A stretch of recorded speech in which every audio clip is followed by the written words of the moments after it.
महाप्रज्ञा पूज्यो जिनपति स्वरूपो गुरुवर पुनीतान्त प्रज्ञा गहनतम तत्त्वेषु निपुणा श्रुतस्वाध्यायेन सुविदितरहस्यो विभुवर प्रशस्या शास्त्राणां सुषमतर सम्पादन श्रुति महाप्रज्ञा पूज्यो जिनपति स्वरूपो गुरुवर। क्षणम जानाहि पंडित एक महत्वपूर्ण सूत्र है आगम वाणी का। क्षणम जानाहि पंडित, क्षण को जानो। पंडित कौन होता है?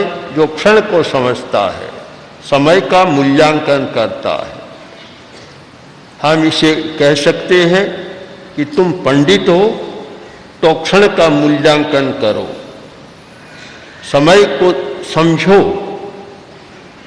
समय का प्रवाह पहले से चल रहा है और चलता रहेगा।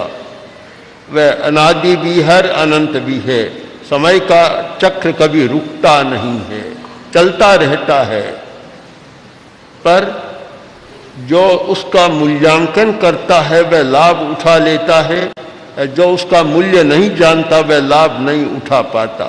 बहुत बार कहा जाता है, हर आदमी इसका उच्चारण भी कई बार कर लेता है कि बहती नदी गंगा घर आ गई है। गंगा घर आ गई तो समय से बड़ी गंगा कौन है? गंगा का सबसे बड़ा प्रवाह है समय। समय तो हर घर में है, हम उसे समझ लें और प्रयत्न करें। चाहे मैं संस्था के लिए कहूँ, चाहे व्यक्ति के लिए। सबसे पहला प्रश्न है कि आपने उद्देश्य का निर्धारण किया या नहीं किया। वही व्यक्ति सफल हो सकता है जो पहले उद्देश्य का निर्धारण कर लेता है। एक महिला रसोई बनाती है, पहले सोच लेती है कि आज रोटी बनाना है, किसका साग बनाना है, तोरई का साग बनाना है, लौकी का बनाना है, या पापड़ बड़ी का क्या बनाना है, मोगर करना है, क्या करना है। साधन सामग्री जुटाती है, उद्देश्य होता है, फिर साधन सामग्री जुटाती है। पिता ने कहा क्यों? कि हम विद्यार्थी हैं, उनको तो बहुत पढ़ना पड़ता है। मास्टर जी 6 घंटा 8 घंटा पढ़ाते रहते हैं और वे निकम्मे बैठे रहते, उनको कोई पढ़ना नहीं पड़ता। तो मैं तो अध्यापक बनूंगा, विद्यार्थी नहीं बनूंगा। उद्देश्य तो बना लिया, अध्यापक बनूंगा, पर साधन सामग्री को छोड़ दिया। कि अध्यापक तभी बना जब उसने पहले पढ़ा था। अतीत को नहीं देखा, वर्तमान को देख रहा है, अतीत को भुला दिया। एक अध्यापक बना, शिक्षक बना, उसने कितना पहले अध्ययन किया, काम किया, तब जाकर अध्यापक बना। उद्देश्य सीधा बना लिया, अध्यापक बनूंगा, काम नहीं हो सकता। हमें साधन सामग्री भी जुटानी होती है। उद्देश्य बनाएं कि मुझे वह बनना है। हर संस्था का अपना उद्देश्य होता है, अपने क्षेत्र के अनुसार, अपनी परिस्थिति के अनुसार, कि मुझे यह काम करना है।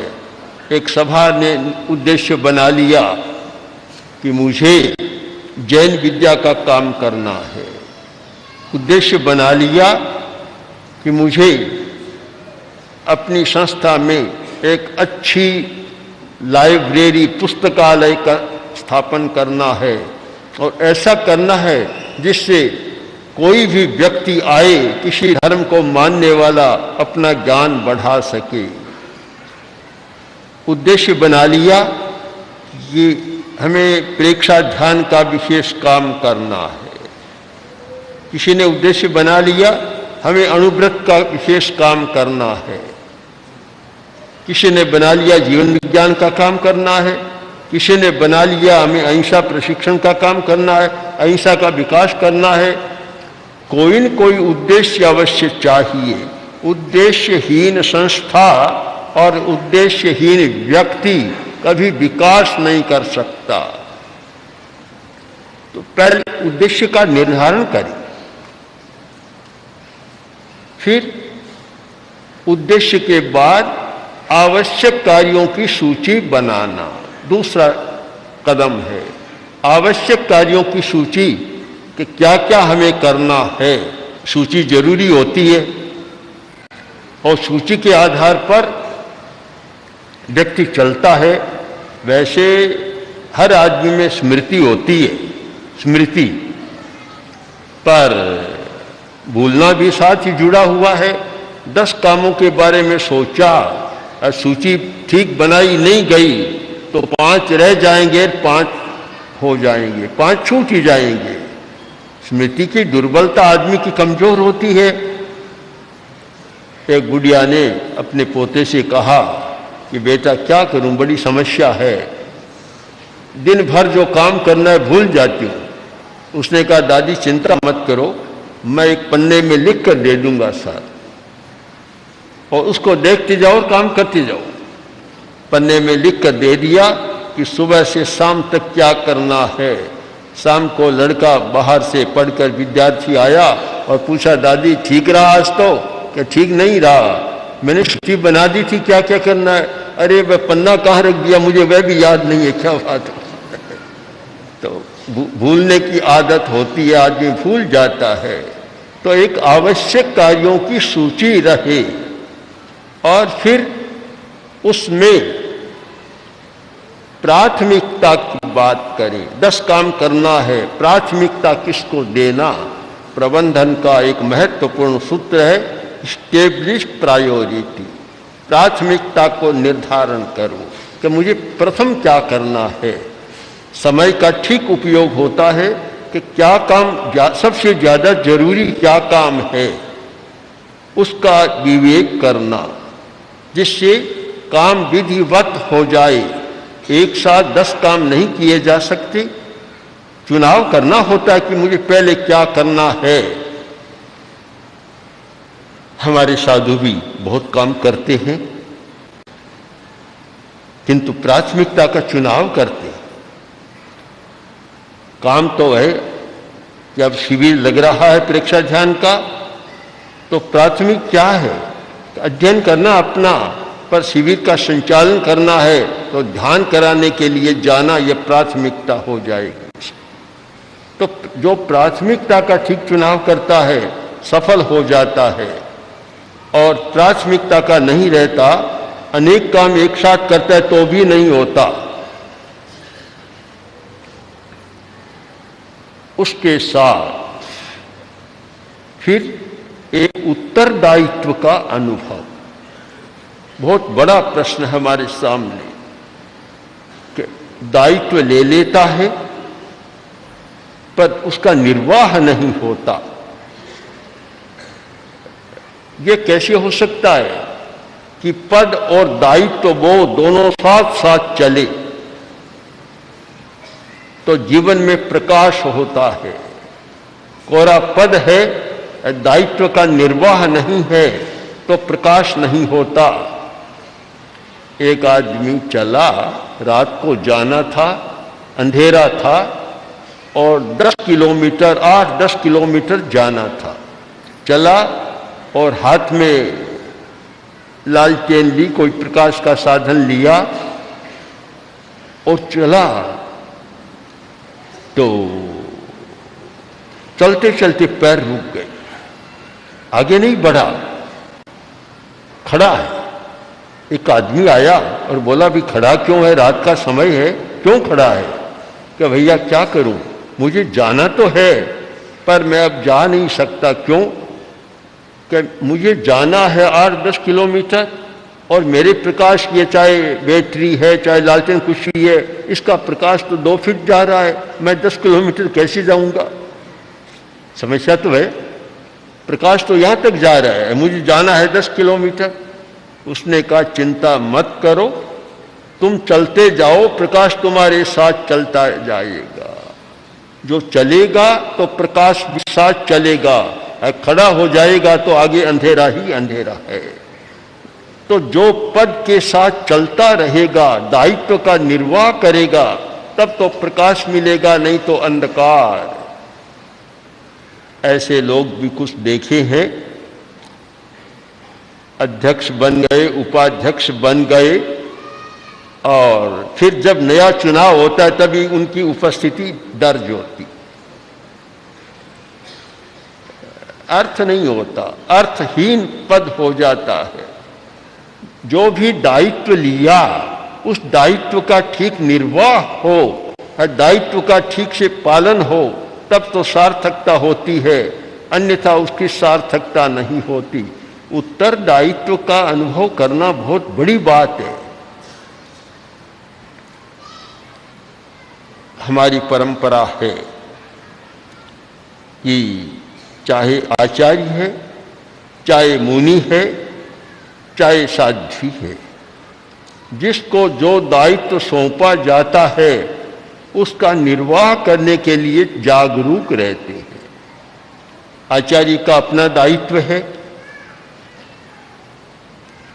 महाश्रवण से पूछो कि जैसे ही चतुर्मास पूरा होता है और मर्यादा महोत्सव सामने होता है, सब काम बंद हो जाते हैं। केवल यही दिखता है कि कौन साधु का, किस साधु का सिंगाड़ा कहाँ जाएगा, किस साध्वी का सिंगाड़ा कहाँ चौमासा करेगा, कौन किसके साथ रहेगा, सारा ध्यान उसी में केंद्रित हो जाता है और सारे काम बंद। आगम का संपादन बंद, साहित्य का काम बंद, लेखन बंद, सारे गौण हो जाते हैं। केवल एक काम सामने रहता है कि कौन कहाँ रहेगा, कहाँ किसको क्या करना है। केवल व्यवस्था, क्यों दायित्व है। तो हमारे साधु साध्वी भी जाते हैं तो उनका उत्तरदायित्व है कि जाकर और क्षेत्र को संभालना कि क्या स्थिति है, क्या धर्माराधना चल रही है, क्या होना चाहिए, इस पर केंद्रित हो जाती है। और चौमासे में तो बहुत ही उस पर काम होता है। सभा का भी, हर सभा का और महासभा का तो है ही एक दायित्व होना चाहिए कि अपने आसपास में रहने वाले जो साधर्मिक बंधु हैं उनके साथ संपर्क बराबर रहे, उनकी स्थिति का अध्ययन करें। क्योंकि समाज में सब प्रकार के लोग होते हैं। कभी स्थिरीकरण की जरूरत होती है, कोई ढीला ढाला हो रहा है उसे मजबूत करना, अपेक्षाएं होती है, समस्याएं होती है। अगर समाज उन समस्याओं में ध्यान न दे तो फिर समाज का कोई अर्थ नहीं है। एक संगठन का अर्थ होता है कि जिस संगठन से जुड़े हुए लोग हैं उनकी समस्याओं पर विचार करना।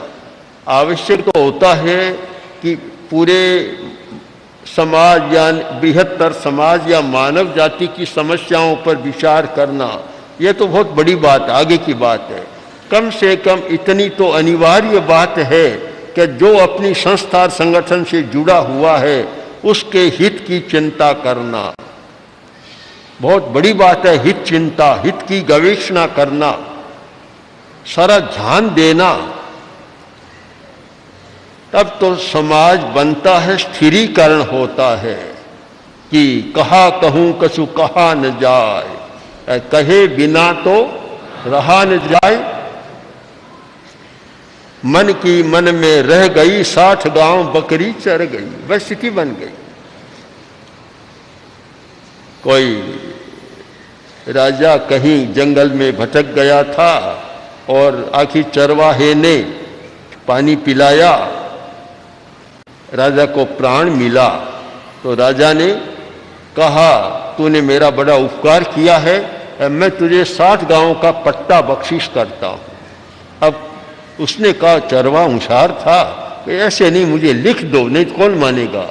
अब लिखे किस पर? कोई एक पत्ता जंगली आग का या कोई पत्ता लाया, उस पर एक किसी से कोई टन का पड़ा था, उससे नोट कर दे दिया कि 60 गांव बख्शिश करता हूं। राजा चला गया, वह खुश हो गया, सोया, पत्ते को सिराने रखा। अब बकरी चर रही थी, बकरी तो आपके पत्ते को खा जाती है, आई पत्ते को चर गई। अब उठा तो बोला अरे पत्ता कहाँ चला गया, मिला नहीं। तब बोला कहा कहूँ कछु कहा न जाए, कहे बिना तो रहा न जाए। जब गया फिर वहाँ राजा की सभा में तो जाने नहीं दिया। आखिर बहुत कहा तो वहाँ गया। जाति लोगों ने कहा क्यों आया, क्या मांगे? तो बोला कहा कहूँ कछु कहा न जाए और कहे बिना तो रहा न जाए। मन की मन में रह गई 60 गांव बकरी चर गई। क्या बताऊं मैं, क्या कह सकता। अगर जैन धर्म के अनुयायियों में, तेरा पंथ के अनुयायियों में आचार्य भिक्षु, पूरी परंपरा और आचार्य तुलसी के अनुयायियों में अगर ऐसा संस्कार पनपता है तो फिर सभाओं का अर्थ क्या है? सभाओं को भी, स्थानीय सभाओं को ध्यान देना। घटनाएं बड़ी विचित्र है, किंतु कोई कहानी तो है नहीं, सही घटना है और सारी लिखित घटना हमारे पास आती है। और एक परिवार का यह भी आया कि ऐसी स्थिति होती है और वहाँ की संस्था, समाज अगर ध्यान नहीं देता है तो फिर समाज से जुड़ने का हमारा मतलब क्या है? बात बहुत सही है, उनका कहना बहुत सही है। ऐसी घटनाओं पर समाज का ध्यान जाना चाहिए। आज का जमाना टीवी का जमाना है और टीवी में, चैनलों में यह हिंसक घटनाएं सब देखते हैं कि यह हिंसा के अनाप शनाप दृश्य दिखाए जाते हैं। तो आज के कच्चे दिमाग वाले बच्चों में और कुछ नवयुवकों में भी वही संस्कार होता है कि थोड़ा सा कुछ हुआ और गोली मार दी। आज की स्थिति है कि कॉलेज में लड़कियां भी पढ़ती है, लड़के भी, सह शिक्षा भी चलती है, को एजुकेशन भी चल रहा है, सारा होता है। और किसी के साथ प्रेम संबंध हो गया, अब लड़की 1-2 का हो गया, अब जाएगी तो एक घर देखे दूसरे के घर जा रही है तो दूसरा गोली मारकर उस लड़के को ही समाप्त कर दे। ऐसी घटनाएं हुई है, बड़ी विचित्र घटनाएं। तो इस पर सभाओं को अपना दायित्व समझना है कि इतनी जागरूकता रहे और इस प्रकार के संस्कार जो पनप रहे हैं कैसे बचा सकें।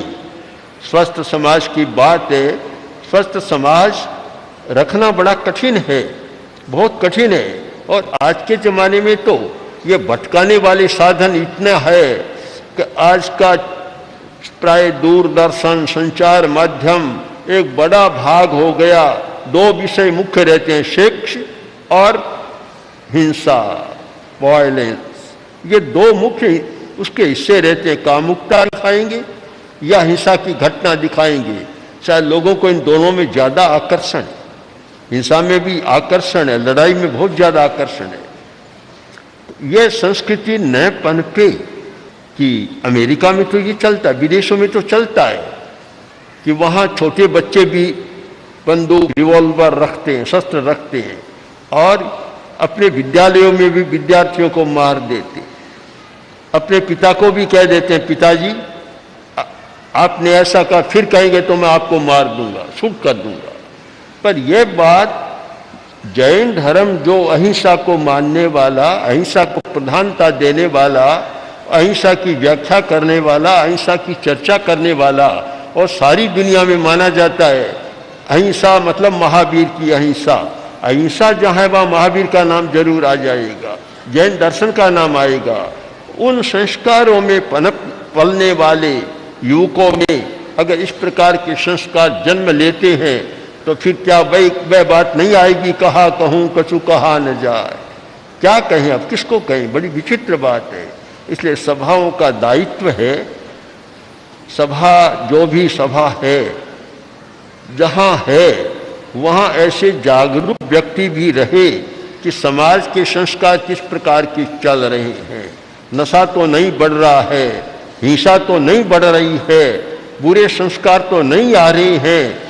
केवल चुनाव हो जाना,